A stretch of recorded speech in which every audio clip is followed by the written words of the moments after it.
మనం అడిగే అల్పమైనవి, దేవుడు ఇవ్వాలనుకున్న శ్రేష్టమైనవి. మన మతి పోగొడతాడు దేవుడు, తనను నమ్మిన వారిని సిగ్గుపరిచేవాడైతే కాదు. అడుగు వాటి కంటెను, ఊహించే వాటి కంటెను అత్యధికముగా దయచేయగల దేవుడు. ఇంత కార్యమును నేనెన్నడూ అడగలేదు, ఊహించను లేదు. ఇంత కార్యమును నేను అడగలేదు, ఊహించను లేదు.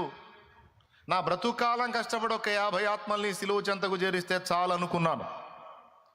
దేవుడు చిత్తమై వాడుకుంటే ఒక 100, 150, 200 మంది. బతుకంతా కష్టపడి ఒకవేళ చాలా దేవుడు కృప చూపితే ఒక 1000 మంది రక్షణలో నడిస్తే చాలనుకున్నా. 1000 మందిది కూడా ధైర్యం లేదు. కానీ దేవుడు ఎంత కార్యం చేశాడో ఇప్పుడు నేను చెప్పలేను.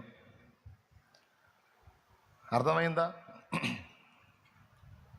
విమర్శించే నోళ్ళు అన్నీ కలిపి కూడా కొన్నే ఉంటాయి, అవి 10ల సంఖ్యలోనే ఉంటాయి విమర్శించే నోళ్ళు.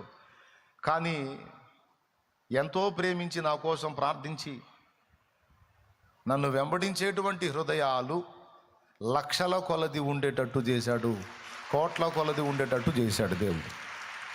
నేను అనుకోలేదు ఈ వాక్యము నా ఎడల దేవుడు అక్షరాల నెరవేర్చాడు. అడుగు వాటి కంటేను, ఊహించే వాటి కంటేను అత్యధికముగా ఇవ్వగల దేవుడు. నేనేంది ఆస్తులు అడగల, అంతస్తులు అడగల, భోగాలు అడగల, ఆత్మలని అయ్యా అని ఎప్పుడు మోకాళ్ళు వేసిన, దేవా నాకు ఆత్మలనిమ్ము, నశించిపోతున్న ఆత్మలను రక్షించు దేవా, ఆత్మలనివ్వయ్యా, ఆత్మలనివ్వయ్యా అనే ప్రార్థన చేశా.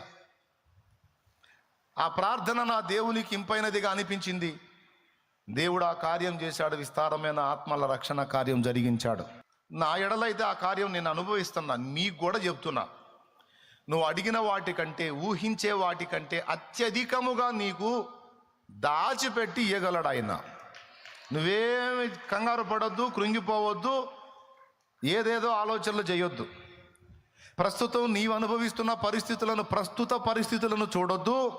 దేవుడు నీకు దాచి ఉంచిన శ్రేష్ఠ భవిష్యత్తును దేవుడు చూస్తున్నాడు. నువ్వు కూడా దేవుని కోణంలో చూడటం నేర్చుకో, నెమ్మది కలిగి బతుకుతావు. ప్రస్తుతం నువ్వు ఎదుర్కొంటున్న శ్రమలను, సమస్యలను, బాధలను మాత్రమే చూసావనుకో, అసలు బతకాలనిపించదు, సావాలనిపించింది. స్తోత్రం.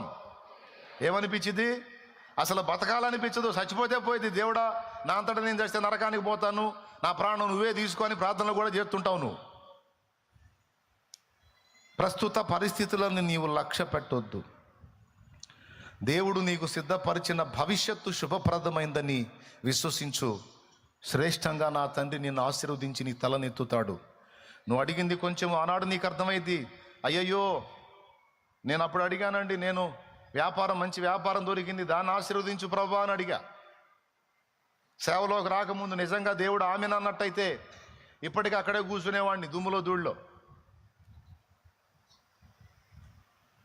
దేవుడు ఆమెను అల్లా, ఒరే నిద్రమోహవాడా నువ్వు ఆగురా అన్నాడు. దేవునికి స్తోత్రం. ఎక్కడ దొరికావరా నువ్వు? ఎన్ని జన్మలు ఎత్తినా దొరకని భాగ్యం రా. ఎన్నో జన్మలు లేవలే, ఒకటే జన్మ. దొరకని భాగ్యం నీకు అందేటట్టు నేను చేస్తా. నువ్వు అదెందుకు చేయలేదు, ఇదెందుకు చేయలేదు, అలా ఎందుకు చేయలేదు, ఇలా ఎందుకు చేయలేదు, నేను ఈ ప్రయత్నం చేస్తే నువ్వు ఎందుకు సఫలం చేయలేదని అనొద్దు. నువ్వు నాకు వేరే ప్లాన్ ఉంది, నువ్వు నువ్వు అట్లా ఉండు, నేను చేస్తా కదా అంటాడు ఆయన. నా ప్రణాళిక ఏదో నాకుంది, నువ్వెందుకు టెన్షన్ అవుతున్నావు? నేను ఏదో అనుకుంటే ఏదో అయింది ప్రభువా. ఏమైంది? ఏం కాల, నా చేతుల్లో ఉంది. నీ జీవితం నీ చెయ్యి దాటిందా? నా చెయ్యి దాటదు, నా చేతుల్లో ఉంది అని దేవుడు ధైర్యపరుస్తాడు. ఇది వాస్తవమే. ఎంతమంది నమ్ముతున్నారండి? దీనికంటే ముందు నీవు నేను మనం గుర్తించాల్సిన సంగతి ఒకటి ఉంది. అసలు మన హృదయాల్లోని ఊహను దేవుడు పట్టించుకుంటున్నాడా అంటే పట్టించుకుంటున్నాడు అనేది వాక్య సత్యం. మనమే పట్టించుకొని ఊహల్ని దేవుడు ఎట్ట పట్టించుకుంటాడు అంటే పట్టించుకుంటున్నాడు అని గ్రంథం చెప్పింది. అమ్మ బాబోయ్, ఇప్పుడు పిచ్చి పిచ్చి ఊహలు కూడా రానియొద్దు అన్నమాట. ఎందుకంటే రాసుకుంటాడు అక్కడ. మనమేమి తలంచుచున్నామో, మన లోపల ఏం అనుకుంటున్నామో దేవుడు ఎరుగును. దేవుడు వాటిని పట్టించుకొనును. అది దేవుని వాక్యం ఇస్తున్న సాక్ష్యం.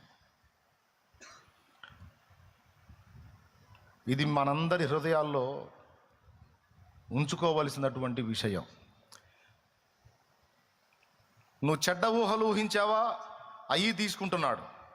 లేదు, దేవుని యందలి విశ్వాసమును బట్టి మంచి తలంపులు మంచి ఊహలు నువ్వు కలిగి ఉన్నావా, వాటిని కూడా దేవుడు పట్టించుకుంటున్నాడు. రెండింటిని పరిగణలోకి తీసుకుంటున్నాడు దేవుడు. ఇప్పుడు మీకు ఇశ్రాయేలులో జరిగిన ఒక ఉదంతం సాక్ష్యం ఇస్తుంది. ఒకసారి చూడండి. ఐగుప్తు దేశము నుండి ఇశ్రాయేలు ప్రజల్ని దేవుడు బయటికి తీసుకొచ్చినప్పుడు ఏ ఉద్దేశంతో తెచ్చాడు? వాళ్ళని నాశనం చేయాలని తెచ్చాడా, లేకపోతే పాలు తేనెలు ప్రవహించే దేశంలోనికి వాళ్ళని తీసుకెళ్ళి వాళ్ళని ఏలికలుగా చేసి, బానిస బ్రతుకుల్లోంచి బయటికి తెచ్చి వాళ్ళని ఏలికలుగా చేసి, పాలు తేనెలు ప్రవహించే దేశంలో వారిని స్థిరపరిచి వాళ్ళను నాటి వాళ్ళక్కడ వర్ధిల్లి భూమి మీద జనములన్నిటికీ ఆశీర్వాదకరంగా మారాలని ఉద్దేశంతో బయటికి తెచ్చాడా? ఏ ఉద్దేశంతో తెచ్చాడు? నాశనం చేయాలని తెచ్చాడా, వాళ్ళని బాగు చేయాలని తెచ్చాడా? ప్రియులారా, ఈరోజు మీ అందరికీ నేను ఎక్కువసేపు చెప్పనని ముందే చెప్పా. మీ అందరికీ, నాకు, మనందరికీ కూడా ఎప్పుడు దేవుని మనస్సులో అసలు మన గురించి ఏమనుకుంటున్నాడో అనే విషయంలో స్పష్టత ఉండాలి. మనందరి విషయములో, వ్యక్తిగతంగా ఎవరికి వాళ్ళకి, అసలు నా విషయంలో దేవుడు ఏమనుకుంటున్నాడు, అసలు నా విషయంలో దేవునికున్న తలంపులేంటి, దేవునికున్న ఊహలేంటి అనేది మనం పరిశీలించుకోవాలి.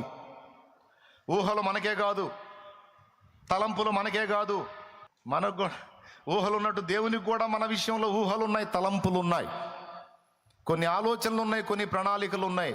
ఏమి నీకైనా ఇంత తలకాయ ఉంది, నీకైనా ఇంత హృదయం ఉంది, దేవునికి కూడా హృదయం ఉంది, దేవునికి కూడా ఆలోచనలు ఉన్నాయి. నీ పిల్లల గురించి నువ్వేమేమి ఊహలు ఊహిస్తావో, ఏమేమి ఆలోచనలు చేస్తావో, వాళ్ళ భవిష్యత్తును గురించి ఎలాంటి తలంపులు నువ్వు కలిగి ఉంటావో, మరి నిన్ను గన్న తండ్రిగా, నన్ను గన్న తండ్రిగా మన దేవునికి మన మీద ఊహలు ఉండవా, తలంపులు ఉండవా? ఉంటాయా, ఉండవా? వాటిని మనం గ్రహించాలి. ఈ ఒక్క మాట మీరు కరెక్ట్గా కానీ తీసుకోగలిగినట్లయితే, నిజంగా ఆ కోణంలో ఆలోచించగలిగినట్లయితే, మీకు అసలు ఇక హృదయంలో ఇబ్బంది, వేదన అనేదే ఉండదు. ఇది మీకు అర్థం కాకపోతే మాత్రం ఆ వేదనలోనే బతుకుతారు. మళ్ళీ ఒకసారి చెబుతా, మనందరినీ సృష్టించిన సృష్టికర్తగా, మన కోసం ప్రాణం పెట్టిన రక్షకుడుగా, సంఘముగా మనందరినీ సమకూర్చిన ప్రభువుగా, మన భూమి మీద జీవితానికి సంబంధించి, నిత్యత్వానికి సంబంధించి రెండు విషయాల్లో కూడా దేవునికి ఊహలున్నాయి, తలంపులున్నాయి. దేవుడే అంటున్నాడు, నీకే కాదురా, కోరికలు, ఊహలు, తలంపులు, ఆలోచనలు నాకు కూడా ఉన్నాయి, నాకు కూడా కోరికలు ఉన్నాయి, నాకు కూడా ఇష్టాలు ఉన్నాయి, తలంపులు ఉన్నాయి, ఊహలు ఉన్నాయి అని. అవునా ప్రభువా? ఇప్పుడు ఎవరికి వాళ్ళు అడగండి దేవుణ్ణి, అసలు నా గురించి నీ ఊహలేంది దేవా, నా గురించి నీ తలంపులేంది దేవా, అసలు నా గురించి నువ్వేమనుకుంటున్నావు దేవా, నన్ను ఏం చేయాలనుకుంటున్నావు ప్రభువా అని అడగండి. ఆ కోణంలో ఆలోచించండి. అప్పుడు మీకేమర్థమైద్దో తెలుసా? దేవుడు నీ గురించి కలిగి ఉన్న ఊహలు, తలంపులు బహు గొప్పవి. బానిసలాగా నువ్వు ఉండాలని దేవుడు ఊహించుకుంటున్నాడా, కోరుకుంటున్నాడా? లేకపోతే నువ్వు ఏలిక కావాలని దేవుడు కోరుకుంటున్నాడా? అసలు నీ విషయంలో దేవుని ఊహేంది? నువ్వు బానిసగా ఉండాలన్నా, ఏలికగా ఉండాలనే? అందరు చెప్పాలి, రైట్? నువ్వు శాపాన్ని అనుభవించాలని దేవుడు ఊహించుకుంటున్నాడా, తలంచుచున్నాడా? లేకపోతే శాపగ్రస్తమైన అనుభవాల్లోంచి విడుదల పొంది నీవు ఆశీర్వాదంగా ఉండాలి, అనేకులకు ఆశీర్వాద కారణంగా ఉండాలని అనుకుంటున్నాడా? అసలు ఏమనుకుంటున్నాడు ఆయన? ఆశీర్వాదకరంగా శపించబడాలని, దరిద్రగొట్టు స్థితికి దిగజారాలని, శాపాన్ని అనుభవించాలని, శాపంలో బ్రతకాలని దేవుడు కోరుకుంటున్నాడా? అసలు ఎప్పుడన్నా అనుకుంటాడా? రైట్. మూడవది, నువ్వు అగచాట్ల మారి బతకాలని దేవుడు కోరుకుంటాడా? లేకపోతే ఆనందకరమైన జీవితం జీవించాలని దేవుడు కోరుతున్నాడా? ఇక ఇప్పుడు ఈ కోణంలో మనం ఆలోచిస్తే ఒక్కటి కూడా నెగిటివ్ తలంపు మన విషయంలో దేవుడు కలిగి ఉన్నట్టు మనం గుర్తించలేం.